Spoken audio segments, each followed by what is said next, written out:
where language suddenly substitutes two things. It substitutes the merely pictorial. For example, that if I could say to you, let's go to the store, I will say to you, let's go to the store, simply because it's more energy proficient to say to you, let's go to the store, as opposed to me drawing to you a store and us walking into it. I mean, that I can do that. I can do that. But it's not an energy proficient way. I don't think many people would do that unless they are forced to or enjoy that in some or the other dimension. So what becomes interesting to me is looking at the process of development, especially the cognitive development within the capacity that the human mind has developed as through means of exchange of symbols, where those symbols simultaneously exist as non-fungible tokens and as fungible tokens. And they enter this dual relationship of being both and. And I think that is kind of the right space to introduce these works for me. What you see here is it's extension of the evolutionary process, essentially, isn't it? You have this dimension where pictures are paired with words, and these words mean something. These pictures mean something, and these words mean something. They exist as autonomous structures where we can recognize them. Most of the people will recognize that this is water, and the other thing is the woods and some flowers. And then you will recognize the words, and at least if you are English speaking. But they enter into an assembly. And that assembly tells you something different than the images separately. Maybe some of these examples are more coherent. For example, townspeople chattering in confusion with the camera and the surveillance. I think that particular piece touches upon. If it is the first day the camera is put up, then perhaps. Maybe. But I think that particular piece obviously connects to a bit of a different narrative, but we'll get to that. But on the other side, you have water here. You have indistinct chatter. What is that? Why water? Okay. Christian is very concerned that you should see the whole image. Thank you, Christian. And you have this one where the flowers have been I've kind of compressed them to a certain dimension and then printed them in such a way as that they kind of almost play with this dimension of hyperreality. And then it says quietly tense electronic music. And this is a bit of a pun from my side. This exists as a piece in the same way as in the indistinct chatter, but tickets please, which is made as pillow. And I think this is also my ode to just kind of this conceptual art that is, and this particular conversation that kind of enters into the narrative. So all of these images are supposed to tell you something, and all these words are supposed to tell you something, and then together they're supposed to say to something else. And the reason why I think it's such an interesting extension of the process is because they're all printed on velvet. And this dimension of printing is a very fascinating one in art through the means where it enters the loop of reproduction of mimetic reproduction. Well, reproduction is always mimetic, but it enters into the loop of mimetics. I don't know, I'm not sure.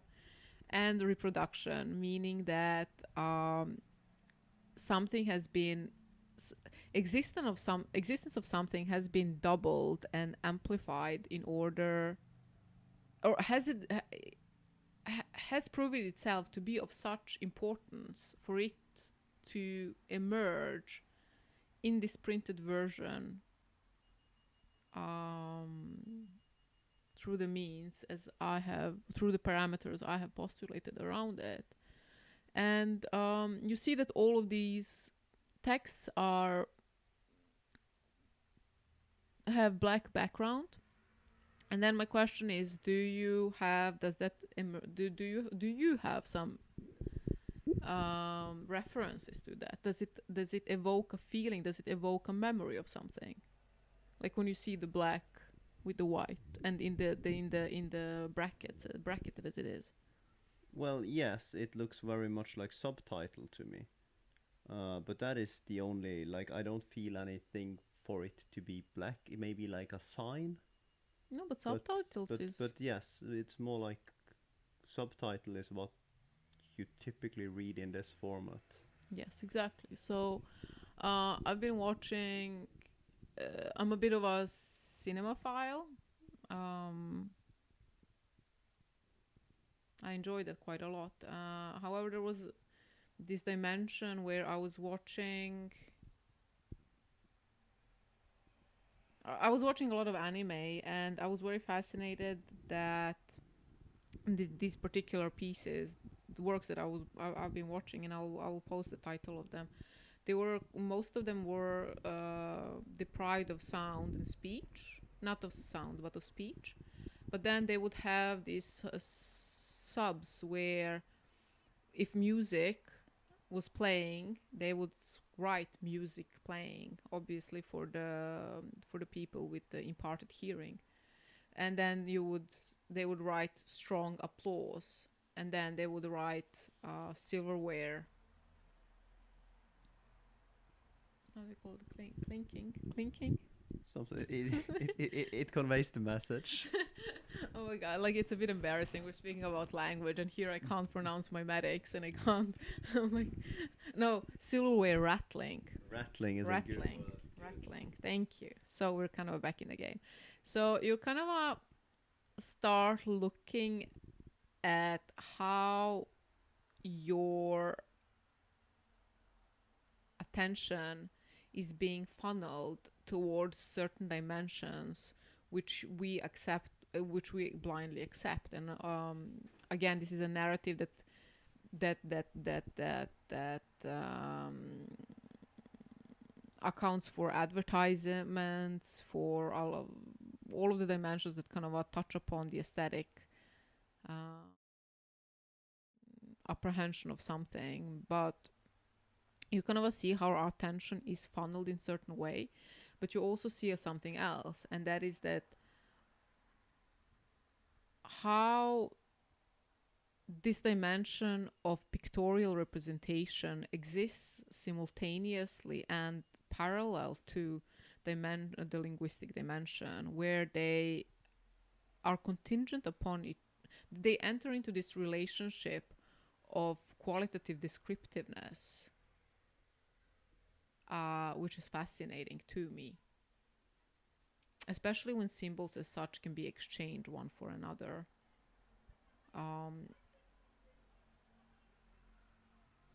Yes. Do you have some questions?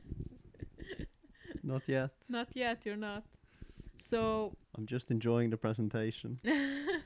I'm sorry, you have to cut off my monologues. Like again, like I need this topic to I need you to round up this topic first. I have rounded it up. It's quite round. It's quite round. Yeah. You have a square. Where?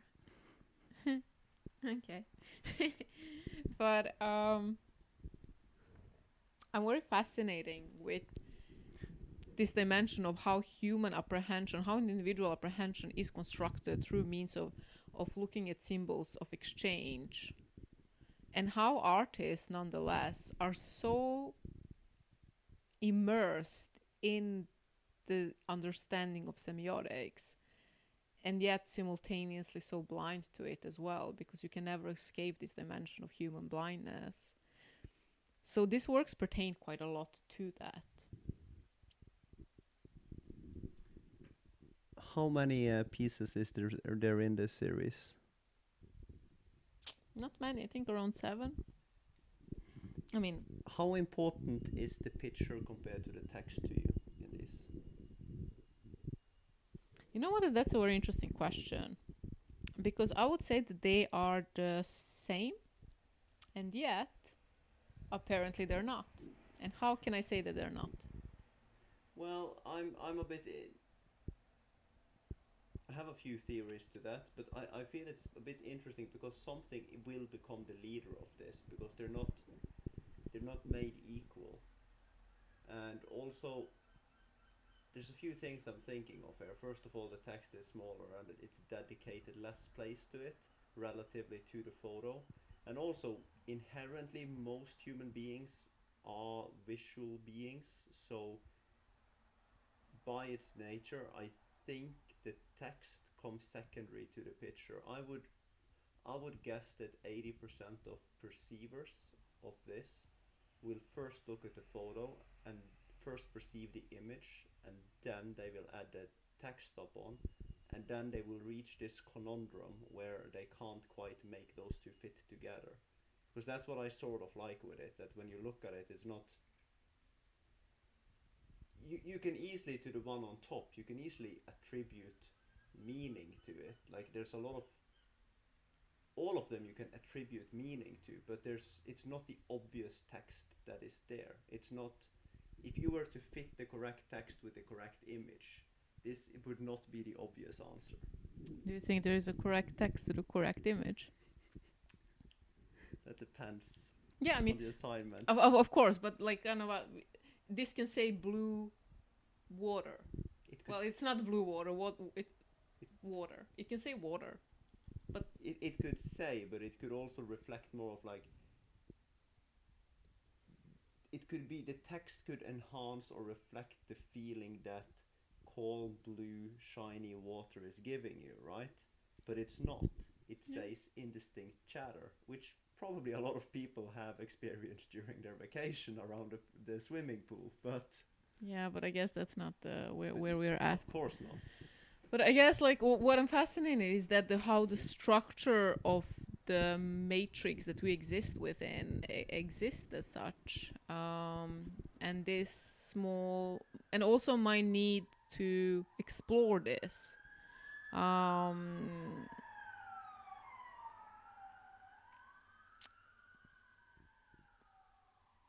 My need to explore this dimension where the structure becomes apparent, because I felt like when I was going through my process, a lot of things were veiled to me, and a lot of things were almost like the tip of the tongue, which I found very frustrating. I think also actually it's a bit outside the context that no, you know what, we can save that for later. But it is these things where you're kind of looking at something and it gives you feeling and you're trying to clarify what that feeling is. And I enjoy this because they are not quite apparent. I often this was period in my time where I have been contemplating a lot on the concept of reality. I mean, just presented reality or differences in reality, or well, because that's also where this becomes a bit intriguing again. You know that I love to hunt for concepts when I look at art. please. So I might just create my own concepts, but to me I would attribute that you have been fairly aware that reality, that you have sort of these, like, I'm not going to say they're contradicting realities, but they're once again not the descriptive model that you would expect. The text and the picture doesn't necessarily intuitively fit, which means that you have noted that tension that can arise when that doesn't fit, and I feel that is recreated here. Another thing with reality is,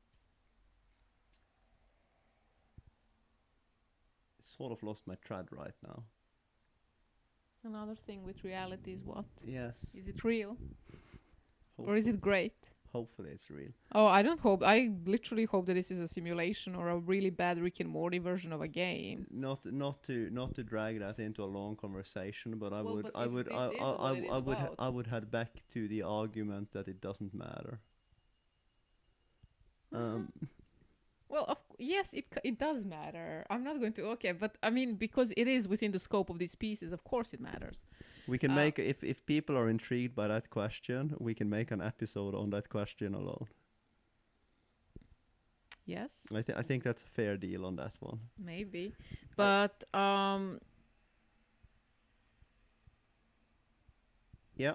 the nature of apprehension is also the nature of how we structure the universe we embody. And this was a point in time where I was contemplating reality on a very high level for a very long time. Mostly because I was hoping there is something else. Maybe there is something else. There is definitely underlying dimensions that could indicate such, and maybe they're all the figments, you know. I think that was along the lines I was going, because you were contemplating reality. So I said first of all that you've been aware of the differences between the visual and how we emphasize text. And then it is also about the presented reality, because you are presenting a reality here. You are saying that there is this flower field Mm-hmm. with this quietly tense electronic music, and you have presented people with these two keys to a reality where they sort of have to create, like my head starts to create a story or build something around it to try to fit that into that. So I think it's a bit of a like fun pun on reality by supplying those two puzzle pieces that doesn't quite fit. But I'm not sure if that is intentional. Yes, I yes. think I mean, I also wanted to jump a bit back about you and when we had our little discussion with how far to move this one forward. yeah. And I thought it was just interesting when we spoke about the seagull on the chimney, because that's exactly what happened here. My height and my perception told me that the camera's angle wouldn't catch the text to the angle that you tilted it, but to you, you were of course showing the text as well to the camera. So your apprehension from your vantage point was that your tilt was adequate for the text to be presented to the camera. So just thought it was a fun little Yes. practical. Yes, yes, that's exactly what it is about. And, well, that's exactly what parts of this are about. And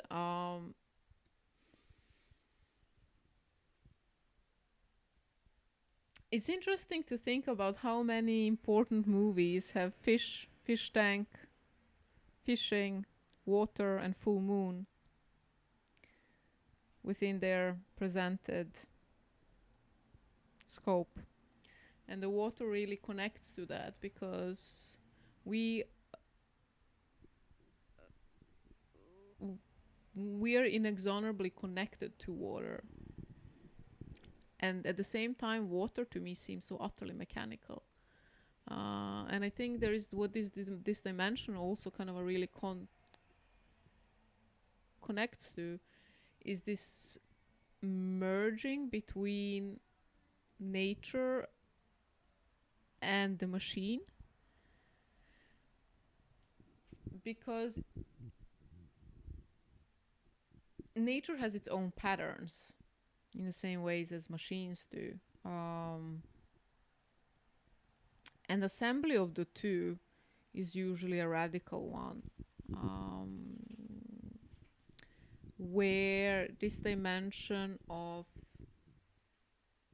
alienation of nature, not through the means of me living in a city, but nature can be quite alien to the point of it almost appearing a mechanical. For example, the buzzing of the insects is not very far from buzzing of a motor engine to me. Some motor engines, not misunderstand me, not all of them. And at the same time, I can be listening to the humming of my computer and then suddenly start hearing crickets. There's no crickets in our apartment that I know of. And, Except the Gemini. and not included in your computer either. Maybe the This is Apple how Apple get the performance. Yeah, I mean, they're not getting plus points for the operative system, so crickets just might be the thing. It's a bit of Um, slandering of Apple here. Okay. not on purpose. I mean, we're just talking about the product. Call it a product review. You'll get no protests from me at least, but yes. And at the same time, Velvet kind of comes into these pieces because I really enjoy the tactility of it, because we're speaking about this mechanical concept and the mechanical concepts in nature, but also the concepts of where different parts have been taken from movies, scripts, etc., etc., and then introduced to the canvas that introduced to the work of art, which inherently was digital, but then is translated on a tactile surface. So I think there's a few layers to how it is presented. it is, because these are the pieces that, like, I one of the reasons why I really enjoy conceptual art is that like infinite exchange of associations and all of this exchange that kind of happens within the world of the hidden, or within the world of the people that have allotted a certain amount of time to exploring different concepts that are outside the ordinary perception or the conventional perception. So I don't want to speak too much about them, in a sense. It's not that there are certain dimensions that I don't think that I can tell you. Like, I cannot. There are certain experiences that I've had that I would very much like to translate, but I can't. And this is potentially the closest one we'll get to those. Like, this dimension where just even how these things have kind of come about is very fascinating, because an image gives you a feeling, a text gives you a feeling, and then two feelings within you become entangled, and as such produce a unity. Like, that's a very fascinating topic on its own, if one really starts thinking about how does this exactly come about. So these works are quite layered, because they start really they symbolize the part of my process where I started going so deep into my own sensitivity and my own apprehension of the world. That definitely,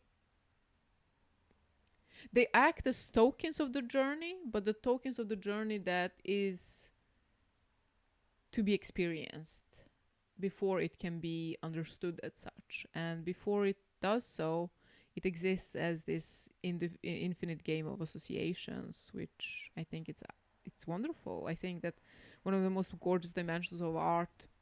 I'm sorry, I'm going on a tangent again. I think one of the most gorgeous dimensions of art are exactly within this dimension of what not what it is, but what it can be, what it can represent. There's no point in discussing what it is, because what it is is always like such a subjective dimension.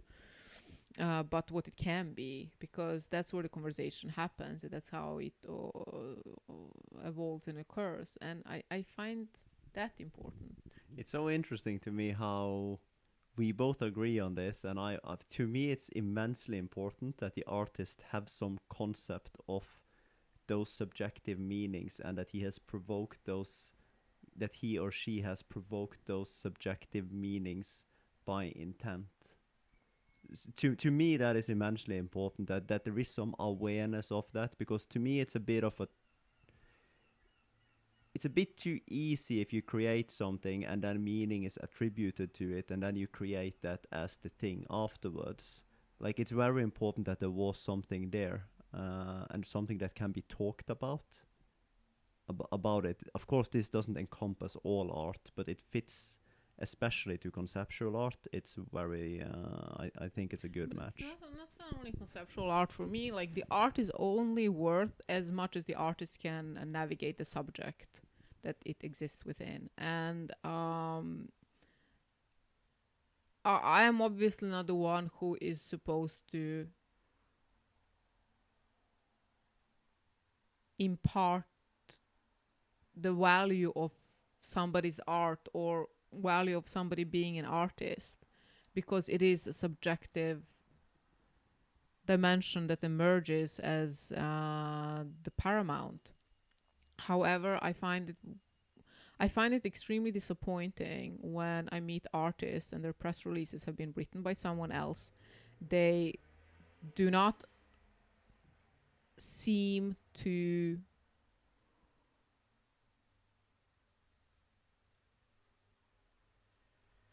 and the works of art have not been kind of like one of the reasons why I became an artist is, again, going back to the fundamental question, is that I'm very fascinated how beautifully this existence entwines and is entangled with itself through various means. And this is like just one of the representations of this. You kind of see where the image and text are intertwined with one another to create a unity that we call art. So for me, an artist is somebody who recognizes the beauty and the complexity of the process, and wants to devote time to has devoted time devoted and time. contemplated that subject. And I think a lot of artists do that. A lot of artists don't do that. I think what artists have been quite proficient in is arguing about a lot of things, but I'm not sure if a lot of you know what, maybe I'm speaking a bit outside, but I guess that I like the artists that I've met, especially the young painters that I've met, are very I think there's a lot of dimensions that kind of are missing, and of course everybody's within their own journey and trying to figure out, but I find art is becoming more and more this social influencing game contingent upon aesthetically immersive works, which I also create. Don't misunderstand me, especially now. I would but wait a also- second. Without too many thoughts actually going into that, like, there is many levels and dimensions in this world, and I think for me, like, when I say somebody's a true artist, is somebody who really digs and into what these dimensionalities are and can mean. And when you kind of start looking at the process through a very beautiful lens of multidimensionality, you kind of truly start to understand what art is about, what art can be about. Not what art is about, but it can be about. So this dimension of kind of playing hide and seek with oneself, with the mirrors, with the art itself, with the amount of signals and symbols that exist, while attempting to grasp something fundamental about the existence as such. I think that's a very interesting and very, very gorgeous way to look at art from. However,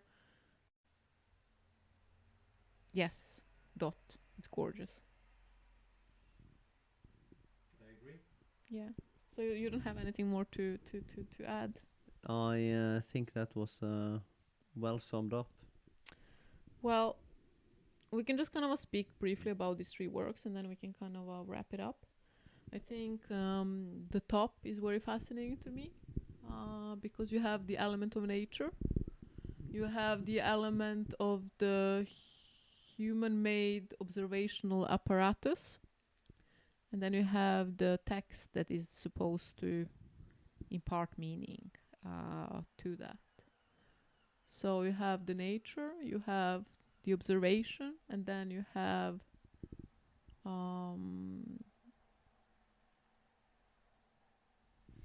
the question that it leaves you, one is left with, and what that means. And I think like this particular piece really emphasized that, like townspeople chattering confusion.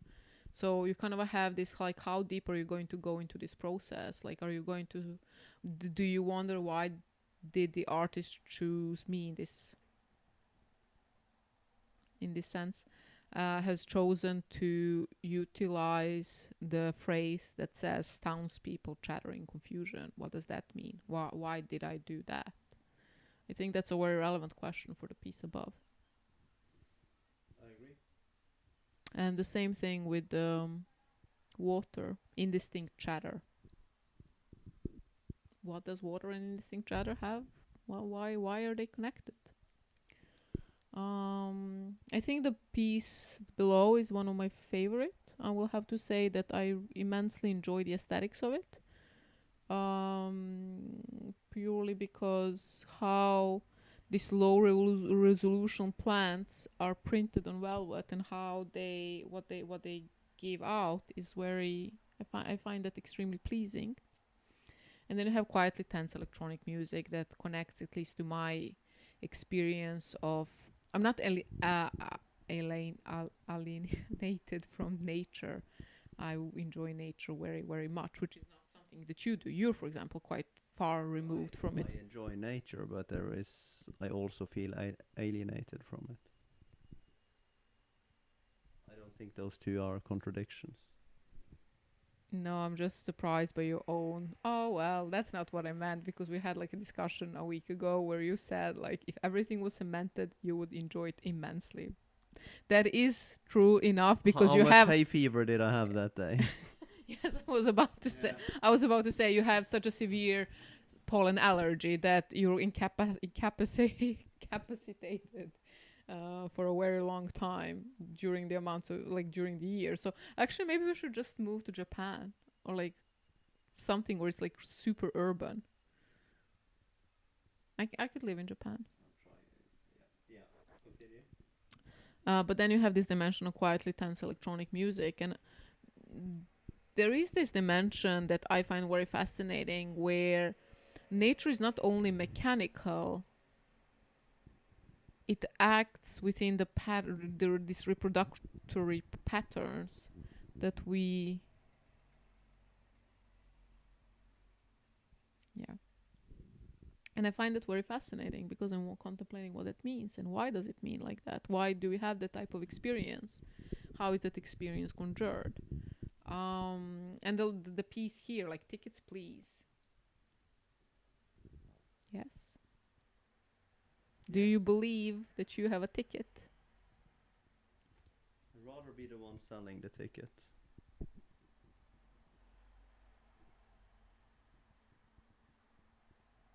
And that's why I love you. The creator behind it, to be honest, not the one selling it, but you see the point what I'm referring to. Yes, and I think we will conclude today's episode with that. Take a cue from Chris. Instead of buying tickets, figure out how to sell them. And for the rest, I will leave you with that to contemplate. Thank you. Goodbye.